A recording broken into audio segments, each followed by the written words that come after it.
Hello viewers, welcome to Telugu dose and don't forget to subscribe my channel. ఇప్పటి వరకు మనం కామర్స్లో 4 చాప్టర్స్ కంప్లీట్ చేసుకున్నాం. ఇప్పుడు నేను 5th చాప్టర్ అదర్ సర్వీసెస్ ఈ వీడియోలో స్టార్ట్ చేయబోతున్నాను. సో మీకు ఆ వీడియోస్ లింక్ కావాలంటే డిస్క్రిప్షన్ బాక్స్లో పెడతాను. Do watch it.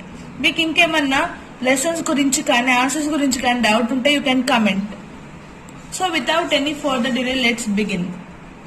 So first other services లో మనం గుర్తు పెట్టుకోవాల్సింది insurance, transportation, warehouse. So మనం ఈ చాప్టర్ లో ఈ 3 టాపిక్స్ గురించి డీల్ చేస్తాం: insurance, transportation, wear housing.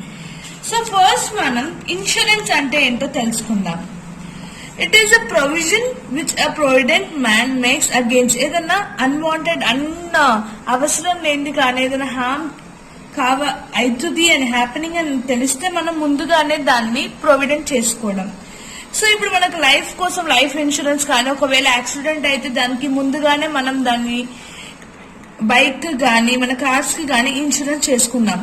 The main purpose ఏంటంటే మన రిస్క్ ని ట్రాన్స్ఫర్ చేయడం, ఒక పర్సన్ నుంచి ఇంకో పర్సన్ కి రిస్క్ ని ట్రాన్స్ఫర్ చేయడం. అదే మన ప్రిన్సిపల్ ఆఫ్ ఇన్సూరెన్స్.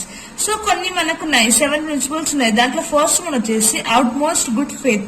ఫెయిత్ అనేది చాలా ఇంపార్టెంట్, ఎందుకంటే దాని వల్లనే మనం పార్టీస్ తోటి కన్సర్న్ అవుతాము. వాళ్ళ మీద ఫెయిత్ ఉంటేనే మనం పార్టీస్ ని కన్సర్న్ అవుతాము. సో సెకండ్ వన్ వచ్చేసి insurable interest. No person can enter into a valid contract of insurance. అంటే వాళ్ళకు ఒక ఇంట్రెస్ట్ ఉంటేనే మనము దాన్ని తీసుకోగలుగుతాం. లేకపోతే మనకి ఇంట్రెస్ట్ లేకపోతే లైఫ్ ఇన్సూరెన్స్ కానీ థింగ్స్ మీద ఇన్సూరెన్స్ కానీ we cannot go with it. Third one వచ్చేసి indemnity. All contracts of insurance except for life insurance contracts are indemnify. Only life insurance కి తప్ప అన్నిటికీ ఇండెమ్నిటీ ఉంటుంది. ఈ ప్రిన్సిపల్ వచ్చేసి లైఫ్ కి సంబంధించి ఉండదు, పర్సనల్ ఇన్సూరెన్స్ కాదు. ఇది just in case the loss can be caused by the death of the person calculated in terms of money. So దీని కంపన్సేషన్, ఒకవేళ లైఫ్ లాస్ అయితే దీని కంపన్సేషన్ మనకి వస్తుంది. సో ఒకవేళ ఒక థింగ్ లాస్ అయితే దానికి ఇన్సూరెన్స్ అనేది డబ్బు అనేది you can get it back. But life కి అనేది మన కాంపన్సేషన్ అనేది లాస్ వెనక వస్తుంది అంతే. సో ఫోర్త్ వచ్చేసి subrogation. According to the insurance step in to shoes of an insured and become. అంటే వాళ్ళ ఇన్సూరర్ కి వాళ్ళ షూర్ అంటే వాళ్ళ రెస్పాన్సిబిలిటీ, వాళ్ళ రైట్స్ అనేవి దీంట్లో తీసుకుంటారు. సబ్జెక్ట్ మ్యాటర్ ఆఫ్ ఇన్సూరెన్స్ వాళ్ళు క్లెయిమ్ చేసిన తర్వాత ఇది సెటిల్మెంట్ అవుతుంది. సో ఫిఫ్త్ వన్ వచ్చేసి contribution. In such cases, the company concerned will follow the principles of contribution. Each company will contribute that అంటే ఆ కంపెనీకి సంబంధించి అన్ని కాంట్రిబ్యూట్ చేస్తారు. ఎంత లాస్ ఉందో ఆ ఎఫెక్టెడ్ కంపెనీకి వీళ్ళు కాంట్రిబ్యూట్ చేస్తారు. సో నెక్స్ట్ వచ్చేసి mitigation losses. When the mishap insured against occurs in the duty of insurance, so mitigate the losses have been taken which is insured. So insurer will be the responsibility of it. Last point వచ్చేసి cause proxima. The main in this regard is cause proxima is non reporta optima. అంటే direct causes, nearest causes అనేవి దీంట్లో conclude అవుతాయి. So ఇది principles of insurance. Next will see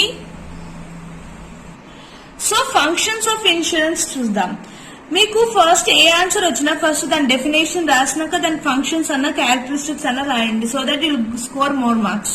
so insurance ఇప్పుడాక నేను definition చెప్పాను, you can write that. దీంట్లో మనకి 2 పార్ట్స్ ఉన్నాయి: primary function, secondary function. First let's see what is primary functions. దీంట్లో మనకి ఇన్సూరెన్స్ ప్రొవైడ్ సర్టనిటీ. సో మనకి సర్టనిటీ ప్రొవైడ్ చేస్తుంది. ఒకవేళ మనకు ఫ్యూచర్ లో ఏదైనా లాస్ అయినా సరే మనం ముందే ఇన్సూరెన్స్ చేసుకుంటే ఆ లాస్ మనం రికవర్ చేసుకోవచ్చు. So it provide certainty. మనకు పేమెంట్ అనేది లాస్ కి వచ్చేస్తుంది. సో నెక్స్ట్ వన్ వచ్చేసి ఇన్సూరెన్స్ ప్రొవైడ్ ప్రొడక్షన్స్ కూడా అనొచ్చు. మనకి ఏదైనా లాస్ అయిపోయినా సరే దాని ప్రొటెక్షన్ ఇన్సూరెన్స్ ద్వారా ఉంటుంది. ఒకవేళ మన కార్ లాస్ అయింది అనుకోండి, మనం ఇన్సూరెన్స్ ముందే చేసుకుంటే మనకు ఆ మనీ అనేది వచ్చేస్తుంది.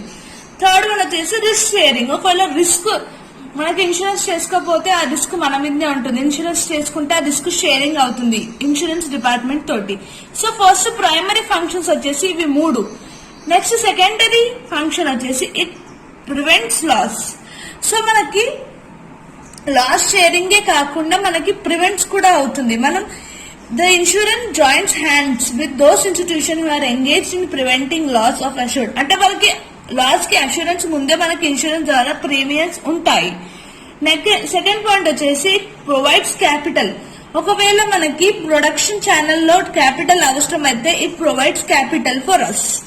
థర్డ్ పాయింట్ వచ్చేసి it improves efficiency. The insurance eliminates. మనకి ఎఫిషియన్సీ ఉంటుంది, ఎందుకంటే మనకి ఏదైనా రిస్క్ ఉన్నా సరే, ఏమన్నా అన్సర్టనిటీ ఉన్నా మనం ముందే దాన్ని ఇన్సూరెన్స్ చేసుకుంటే మనకి వరీస్ అనేవి ఎలిమినేట్ అవుతాయి. సో మన వర్క్ అనేది ఎఫిషియన్సీ పెరుగుతుంది. లాస్ట్ పాయింట్ వచ్చేసి it's helps in economic progress.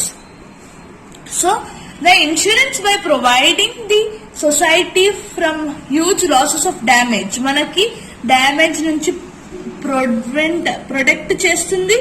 Death కి అవసరమైన కాంపన్సేషన్, డీకన్స్ట్రక్షన్ ఇవన్నీ బెటర్మెంట్ అవుతుంది. సో దీనివల్ల ఎకనామిక్ ప్రోగ్రెస్ కి హెల్ప్ అవుతుంది. So these are the functions of insurance, primary and secondary function. Let's move on to another answer.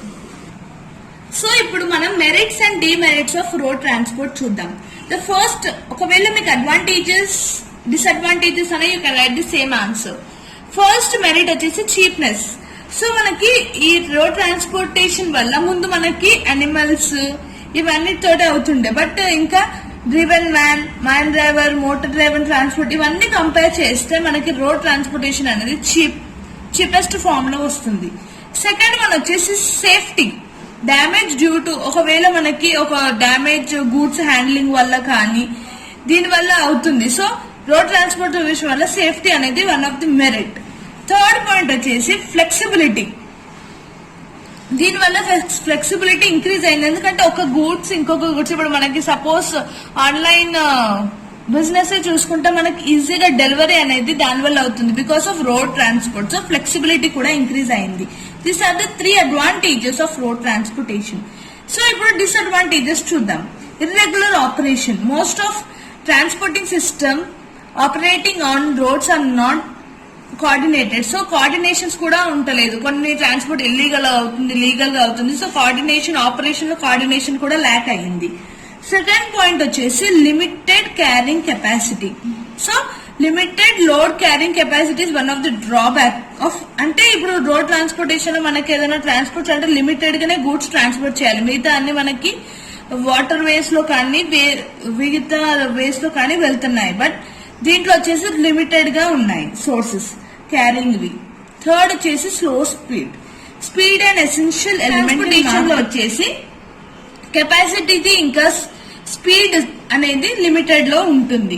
Last one వచ్చేసి rates. The rates structure is offer oscillated in character. దీంట్లో structure rates అనేవి change regular గా అవుతుంటాయి. So this are the merits and demerits of road transportation. దీంతో మనము 5th unit part 1 complete చేసుకున్నాము. సో next వీడియోలో నేను దీని కంటిన్యూషన్ అయిన ఇంపార్టెంట్, మనం ఇప్పటిదాకా ఇన్సూరెన్స్, ట్రాన్స్పోర్టేషన్, వేర్ హౌస్ చెప్పుకున్నాము. ఇన్సూరెన్స్ కంప్లీట్ చేసాము. నెక్స్ట్ ట్రాన్స్పోర్టేషన్, వేర్ హౌసింగ్ కి సంబంధించిన ఆన్సర్స్ ఉన్నాయి. సో నెక్స్ట్ వీడియోలో నేను వాటిని ఎక్స్ప్లెయిన్ చేస్తాను. ఇంకా కమింగ్ అప్ వీడియోస్ లో నేను అకౌంట్స్ ఆల్రెడీ 1 యూనిట్ కంప్లీట్ చేశాను, అవి కంటిన్యూ చేస్తాను. ఎకనామిక్స్ ఆల్రెడీ మనం 4 యూనిట్స్ టోటల్ గా కంప్లీట్ చేసుకున్నాము. సో మీరు ఇవన్నీ వీడియోస్ చూడాలనుకుంటే డిస్క్రిప్షన్ బాక్స్ లో ఉన్నాయి వాటి links, you can go through it. So thank you for watching and don't forget to subscribe my channel for more education videos.